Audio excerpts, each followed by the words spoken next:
Hello friends, स्वागत है मेरा नेक्स्ट वीडियो के अंदर आपका।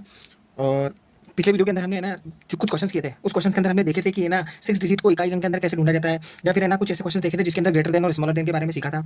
आज थोड़े कुछ और क्वेश्चन में लेकर आया हूँ। थोड़े थोड़े डिफिकल्ट होते जाएंगे क्वेश्चन, लेकिन क्वेश्चन को समझना आसान हो जाएगा।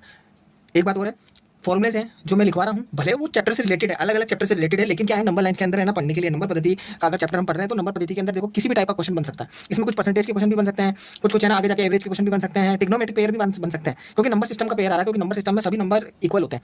इसलिए सारी चीज़ों को अपन को कंसिडर करना है और सारी चीज़ों को देखनी है, ठीक है। वो मैं धीरे धीरे क्वेश्चन के अंदर समझाता जाऊंगा। बाकी फिलहाल अपनी इस क्वेश्चन पर डिस्कस करते हैं। देखो क्वेश्चन दे रखा है 2,4,6,8, फिर dash dash dash dash dash ऐसे लिख रखा है, फिर उसके बाद में 25वां पद लिखा हुआ है।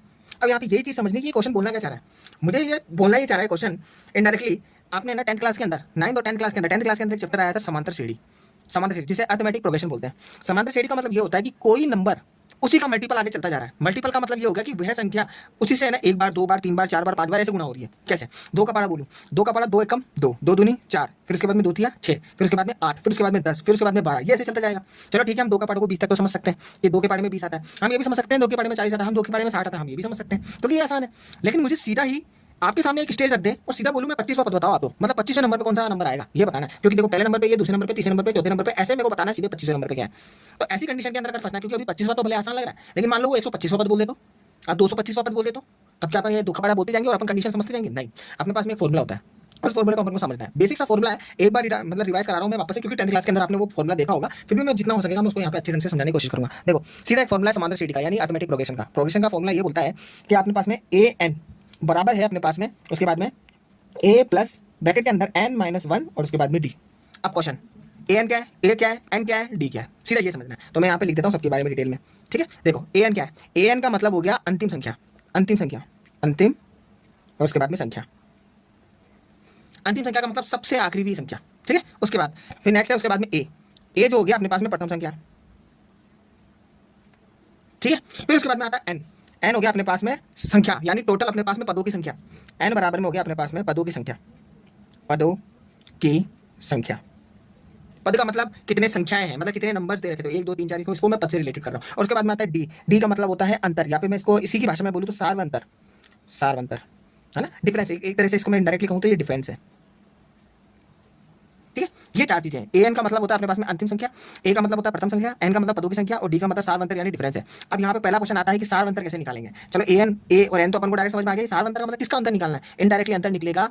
पहली संख्या जो दे रखी है उसके बाद में दूसरी संख्या बनी, फिर दूसरी से क्या बनी, तीसरी, तीसरी से बनी चौथी। तो एक बात तो पता चलती है कि संख्या आगे बढ़ती जा रही है। तो आपको कुछ भी नहीं करना है, दूसरी में से पहली को घटाना है, तीसरी में से दूसरी को घटाना है, चौथी में से तीसरी को घटाना है, मतलब उसकी आगे वाली में से उससे पहले वाली घटाना है। इनडायरेक्टली मैं कहूँ, अब आपके सामने जो पद लिखे हुए हैं मैंने 2 4 6 8, इनको मैं नाम दूंगा। नाम देखो कैसे दूंगा, इसको नाम दूंगा मैं A1, इसको नाम दूंगा A2, इसको नाम दूंगा A3, इसको नाम दूंगा A4 और डॉट डॉट डॉट डॉट इसको करूंगा और इसको दे दूंगा A25वां, क्योंकि ये 25वां पद बनेगा ना, क्योंकि 25वें नंबर का है, ठीक है ना। तो मैंने बोला कि आपको डी निकालना है, तो डी निकालने के लिए सीधा सीधा एक फॉर्मूला लगाना है, डी बराबर में पहले वाले, मतलब इसके पहला जो नंबर है ना उसके अगले वाले नंबर से उसको माइनस करना है। कैसे करना है, अगर मैं आपको बोलूं कोई सा भी एक नंबर पकड़ लो, आपकी मर्जी से इसका कोई सा भी एक नंबर पकड़ लो, मैं आपको बोलूं कि A4 पकड़ो, तो मैंने यहाँ पे A4 लिख दिया। आपको जैसे इसके पहले वाले से इसको घटा देना, तो A4 में से A3 को घटा देना है। आप चाहो तो दूसरा नंबर कोई सा भी एक पकड़ लो, जैसे फॉर एग्जांपल पकड़ना प्रथम पद नहीं है, पकड़ना प्रथम पद के बाद वाले नंबर है, ठीक है ना। ऐसे में फॉर एग्जांपल डी बराबर में, जैसे फॉर एग्जांपल मैंने पकड़ लिया, जैसे मान लो इमेजिन करो जैसे मैंने 25वां पद ही पकड़ लिया, तो ए बराबर में अपने पास में, ए बराबर में 25वां पद है, तो ए 25वां होगा, उसके जस्ट पहले वाला पद यानी ए 24वां पद होगा। ऐसे माइनस करना है अपन को, कोई सा भी उठा लेना है अपन को, कोई दिक्कत नहीं है। तो फाइनली अपन अभी फॉर एग्जांपल के तौर पर मैं क्या करूँगा, सेकंड में से पहला नहीं लूंगा, तो इसका मतलब A2 में से A1 लेना है, बस कोई सा भी ले लो, आपकी इच्छा है इनमें से, ठीक है। चलो तो अपन शुरुआत करते हैं। अब देखो इस फॉर्मूले के अंदर कुल मिला के आपके पास में जो ये फॉर्मूला है ना, इस फॉर्मूले के अंदर है ना आपको वैल्यू को पुट करना है, बस वैल्यू पुट करने का मतलब वैल्यू को रख देना है। अब रखने के लिए अपने पास में ए एन अपने पास में क्या है, अंतिम पद। अब क्वेश्चन क्या बोल रहा है, 2 4 6 8 डॉट डॉट डॉट 25वां पद है, तो 25वां पद निकालना है। तो 25 का पद का मतलब क्या होगा, 25 नंबर तक ही निकालना है, तो क्वेश्चन 25 तक बोल रहा है ना, इसका मतलब ये आखिरी पद है और अंतिम संख्या ही तो अपने पास में है आखिरी पद, तो इसका मतलब ए एन निकालना, तो ए एन निकालना, तो इसका मतलब ये सब चीजें दी हुई होनी चाहिए। और वो कैसे निकालें, ए मतलब प्रथम पद है, तो ए का मतलब प्रथम पद क्या दे रखा अपने पास में 2, तो फाइनली अपने पास में जो चीज दे रखी है वो मैं लिख रहा हूँ पहले, ए बराबर में प्रथम पद यहाँ लिख देते हैं, तो ए बराबर में प्रथम पद में अपने पास में दे रखा है 2, ठीक है। फिर उसके बाद में आता है एन, एन बराबर में अपने पास में कितना दे रखा है 25, क्योंकि एन का मान यानी टोटल पदों की संख्या 25 तक है, तो 25 है गया। फिर उसके बाद में डी, सार अंतर निकालना। अब डी अंतर निकालना तो कुछ मत करो, दूसरे में से पहले को घटा दो, तो 4 में से 2 को घटा दो, तो यानी अपने पास में सार अंतर होगा, जो 4 में से 2 को घटाऊंगा तो कितने बचेंगे अपने पास में 2। ये जो अपने पास में जो मैंने गोले घुमाए हैं ए एन और डी, ये अपन को इसके अंदर फॉर्मूले में पुट कर देना है। तो लो करते हैं, अपने पास में ए एन बराबर में ए की वैल्यू अपने पास में कितनी दे रखी 2 प्लस, फिर उसके बाद में ब्रैकेट बनाया, एन एन की वैल्यू कितनी दे रखी 25, ठीक है, फिर -1 और उसके बाद में अपने पास में डी, डी अपने पास में कितना दे रखा 2। बस इस समीकरण को हल कर लो, अंतिम पद अपन को 25वां पद पता लग जाएगा। तो देखो 2 प्लस 25 में से 1 गया तो कितने बचेंगे 24, तो ये अपने पास में 24, और इन दोनों के बीच में कुछ भी नहीं है ब्रैकेट के अंदर, तो मैंने बताया था बाहर गुना होता है, ठीक है ना। तो 24 गुना और ये 2 हो जाएगा। बोर्डमास के नियम से चलेंगे तो पहले गुना होगा, तो 24 को पहले 2 से गुना करो, 24 गुना कितना होता है 48। अब 48 में अगर आप 2 को जोड़ोगे तो ये हो जाएगा अपने पास में 50। तो यानी an बराबर में, अब जो an है, अब देखो n का मतलब मैंने क्या बताया था 25, तो आप एक काम करो इसको ऐसे लिख दो, a 25वां जो पद होगा ना वो आपके पास में 50 होगा। अब देख लो, ये इस फॉर्मूले से डायरेक्ट शॉर्टकट तरीके से निकाल लिया। फॉर्मूला पता होना चाहिए, प्रथम पद पता होना चाहिए, एन पता होना चाहिए, डी पता होना चाहिए, सीधा निकालो। अब यहाँ पे 25 की जगह पे आप 1000वां पद भी मांगोगे ना, सीधा फॉर्मूले में रखना है और उसके बाद में सीधा आंसर, फाइनल आंसर निकलेगा। इसके अपन क्वेश्चन सॉल्व करेंगे डिटेल के अंदर, क्योंकि ये तो अभी सिर्फ है ना, ये तो एक सीरीज के अंदर है। इसका एक एडिशन पेयर भी आता है, अर्थमेटिक प्रोग्रेशन का एडिशन भी आता है, जिसे सम नंबर बोलते हैं। वो सम का अलग ही फॉर्मूला होगा, हो सकता है शायद ना इस सीरीज के अंदर मैंने सम वाला भी एक फॉर्मूला रखाया होगा या फिर सम वाला क्वेश्चन रखा होगा, तो वो उसमें पढ़ लेंगे अपन, ठीक है। ये वाला क्वेश्चन समझ में आ गया आपको, ठीक है। उसके बाद में नेक्स्ट क्वेश्चन देखते हैं। अब इस नेक्स्ट क्वेश्चन के अंदर देखो क्या दे रखा है, सिंपल 6 की घात 3 है प्लस 7 की घात 3 है प्लस 8 की घात 3 है, फिर उसके बाद में देखो डॉट डॉट छोड़ दिया और उसके बाद में यहाँ पे प्लस 10 की घात 3 छोड़ दिया। सीधी सी बात है, 8 की घात 3 के बाद में 9 की घात 3 ही आना है, बीच में तो क्या बचेगा, यही आना है। तो इनडायरेक्टली वो कह रहा है कि आप इन सबको जोड़ो, कैसे भी निकालो और आंसर बताओ इसका क्या होगा। ये क्वेश्चन तो मैंने एक्स्ट्रा टाइप में छोड़ दिया था, क्योंकि फॉर्मूला भी समझाना था, ठीक है। तो इसमें मैंने ऑप्शन नहीं दिए थे, इसका आंसर मैंने आपको बता दिया, ठीक है। अब इस क्वेश्चन की बात करें, अब ये सारे के सारे आपको ये देखना है कि इनके ऊपर घाते क्या है। देखो घाते 3 घात 3 घात 3 घात दिख रही है, 3 घात का मतलब क्यूब। अब मैंने आपको पिछली वीडियो के अंदर बताया था 1 से लेकर 25 तक के तो स्क्वायर याद करने हैं, और 1 से लेकर 10 तक के, 10 तक नहीं तो कम से कम 15 तो करने, तो 15 तक के तो क्यूब याद रखना है। अगर क्यूब याद होंगे सीधा यहीं पे अभी आंसर निकल जाएगा, धराधर सिर्फ प्लस करना होगा अगर क्यूब पता होंगे तो। जैसे 6 का क्यूब की बात करते हैं तो 6 का क्यूब हमें पता है कि जैसे फॉर एग्जांपल 216 होता है, सीधा क्यूब याद है तो सीधे रख दो। 7 का क्यूब की बात करते हैं तो 343 होता है, 8 के क्यूब की बात करते हैं तो 512 होता है, 9 के क्यूब की बात करते हैं 729 होता है, 10 के क्यूब की बात करते हैं तो अपने पास में 1000 होता है।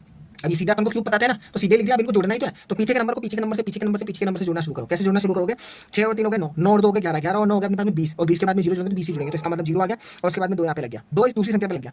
अब 2 2 और 2 4, 4 और 1 5, 5 और 4 हो गया अपने पास में 9, और 9 और 1 हो गया 10, 10 का वापस से 0 लग गया, और उसके बाद में हासिल का 1 यहाँ लगा दिया। 1 लगाने के बाद में 1 और 7 हो गया अपने पास में 8, 8 और 5 हो गया अपने पास में 13, 13 के बाद में 3 और जोड़ दिए तो 16, 16 के अंदर 2 जोड़ दिए तो कितना हो गया 18, 18 का 8 यहाँ पे लगाया, और उसके बाद में हासिल में 1 लग गया। अब देखो 1 और 1 हो गया अपने पास में यहाँ पे 2, क्योंकि देखो 1 और 1 2 लिख दिया मैंने डायरेक्ट, क्यों, क्योंकि इससे पहले कोई संख्या नहीं, इससे पहले कोई संख्या नहीं, इससे पहले कोई संख्या नहीं, इससे पहले कोई संख्या नहीं, क्योंकि देखो 3 संख्या 3 संख्या 3 संख्या 3 संख्या लिखी नहीं, तो चौथी संख्या होगी ना।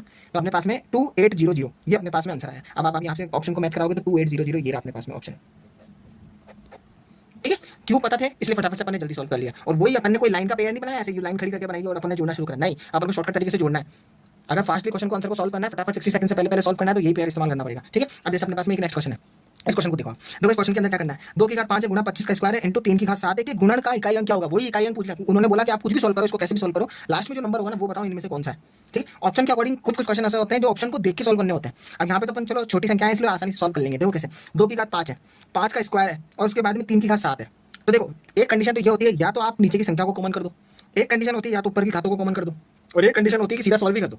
कैसे सॉल्व कर दो, 2 की घात 5 है, मैं आपको बोलूँ एक एक को लिखना शुरू करो। 2 की घात 5 है, सीरीज बात है, 2 की घात 5 का मतलब 5 बार लिखना है 2 को, तो यानी 2 इंटू 2 इंटू 2 इंटू 2 इंटू 2 है, 2 दूनी 4, 4 दूनी 8, 8 दूनी 16, 16 दूनी 32, सीधा इसका आंसर आ गया अपने पास में 32 आ गया। इस पहली का, इसलिए 2 की घात 5 का तो आंसर निकाल दिया। अब अगला है अपने पास में 25 का स्क्वायर। मैंने आपको बोला था स्क्वायर से याद करना है, 25 का स्क्वायर होता है 625, अभी रट लो। 15 का स्क्वायर 225 होता है, ठीक है ना। तो अपने पास में आ गया 25 का जो स्क्वायर होता है वो अपने पास में होता है कितना, 625 हो गया, ठीक है। ये पहला आंसर, ये वाला हो गया आंसर, ये मतलब 2 आंसर लिख दिए मैंने। उसके बाद में अपने पास में 3 की घात 7 हो गई, हो गई 3 की घात 7। अब आप बोलोगे 3 की घात 7 को कैसे लिखेंगे, बिल्कुल अगर आपको इसी स्टेप में सॉल्व करना है तो करना पड़ेगा। तो देखो 3 इंटू 3 इंटू 3, पहले 3 बार लिख दिया, इसी को 3 बार वापस से रिपीट कर दो, तो कैसे 3 इंटू 3 इंटू 3 6 बार हो गया, और ये अपने पास में 7वीं बार हो गया 3, ठीक है। समझाने के लिए इतना लिख रहा हूँ, बाकी एक स्टेप फॉलो करना था इसके अंदर, बस सीधा आंसर निकलता है अभी, ठीक है। फिर भी अभी समझाने की बात हो रही है तो देखो, देखो 3 3 का 9, 9 3 27, 3 3 का 9, 9 3 27, तो यहाँ पे इन दोनों को सॉल्व करने पे कितना बन गया 27, ऐसे गुना 3 3 का 9, 9 3 27, तो इन दोनों को सॉल्व करने पर 27 बन गया, फिर गुना उसके बाद में 3 बन गया, ठीक है ना। 27 का स्क्वायर निकालूं, फिर उसके बाद में 3 को गुना करूँ, ये वाला मैं स्टेप इतना लंबा चौड़ी नहीं करूँगा क्योंकि क्वेश्चन ज़्यादा बन जाएगा। मैं आपको इनडायरेक्टली बस अब इनको लिख के दिखा रहा हूँ। देखो कैसे, 625 गुना 32 गुना 27 गुना 27 गुना 3, ठीक है। अब करना क्या है, ठीक से सुनो, प्रत्येक इकाई जो अंक दे रखे हैं, इकाई का अंक मतलब इसमें इकाई का अंक ये 3 है, इसमें 7 का है, इसमें 7 है, इसमें 2 है, इसमें 5 है। इकाई अंकों को गुना करो, कैसे, 5 दूनी 10, 10 को फिर 7 से गुना करो तो 10 7 70, 70 को फिर 7 से गुना करो, 70 को 7 से गुना करना है, तो इसका मतलब 7 7 49 यानी 490, 490 490 मैं पहले लिख देता हूँ जिससे कंफ्यूजन ना हो। तो 490 होगा, फिर 490 को 3 से गुना करना है। अब 490 को 3 से गुना करना है, इसका मतलब इकाई अंक को लेना है अपन को। तो देखो 490 दे रखा है, तो 3 को जब मैं 0 से गुना करूंगा, क्योंकि 490 को जब मैं ऐसे लिखूंगा और 3 से गुना करूंगा तो 3 0 0 तो आएगा पहला अंक, फिर बाकी फिर इसको सॉल्व करने पर आंसर बनेगा। तो इकाई का अंक मतलब मेरे पास में जो पहला नंबर का जो अंक आएगा वो तो ये आएगा, बाकी कुछ भी आए इधर, तो अपने पास में फाइनली जो आंसर आ रहा है वो कितना आ रहा है, 0 आ रहा है। इसके बहुत सारे तरीके हैं इसको सॉल्व करने के, एक ही तरीका नहीं है, ये तो मैंने अभी समझाने का एक और तरीका बताया है, इसका एक और तरीका है, बहुत सारे तरीके हैं, एक और क्या बहुत सारे तरीके हैं इसके, लेकिन वो आंसर के ऊपर डिपेंड करता है, अपन को फटाफट आंसर निकालना, तो इसका जो आंसर होगा वो अपने पास में 0 हो जाएगा, ठीक है, ये आपका आंसर आ जाएगा। तो फ्रेंड्स मेरे को जितना डिटेल के अंदर मतलब क्वेश्चन जैसे बनते हैं बेसिक तरीके से समझाने के तौर पे जिसमें टाइम खर्च हो रहा है वो अपन इसको अभी देख रहे हैं। फिर जैसे जैसे जैसे स्टेप बाय स्टेप अपन इस क्वेश्चन को वापस करेंगे ना, तो उस समय मैं ये स्टेप खा जाऊंगा, मतलब इस स्टेप को नहीं लिखूंगा, क्योंकि मैं डायरेक्टली आपको बता दूंगा कि अंतिम पद कौन सा है, प्रथम पद कौन सा है। फिर उसके बाद में अगर ऐसे टाइप का क्वेश्चन आएगा तो ये स्टेप खाने अपन को सीधा इसी के अंदर क्वेश्चन को देखकर सीधा करना है, क्योंकि इकाई अंक को किस तरह से गुना करना है। ऐसे मैंने पिछली वीडियो के अंदर जो भी है ना आपको क्वेश्चन करवाया था कि 6 की घातों को कैसे पकड़ना है, तो वो थोड़ा स्टेप बाय स्टेप थोड़ा टाइम कम होगा और धीरे धीरे स्पीड बढ़ना शुरू हो जाएगी। ठीक है, तो आपको अगर मेरा कंटेंट अच्छा लग रहा है तो आप मेरे वीडियो को लाइक शेयर और सब्सक्राइब करना, ठीक है ना। और जैसे जैसे आगे क्वेश्चन बढ़ते जाएंगे तो थोड़ा सा ना लेवल भी उनका बढ़ता जाएगा। और बाकी मैं अब आपको अगली वीडियो के अंदर मिलूंगा, तब तक के लिए बाय।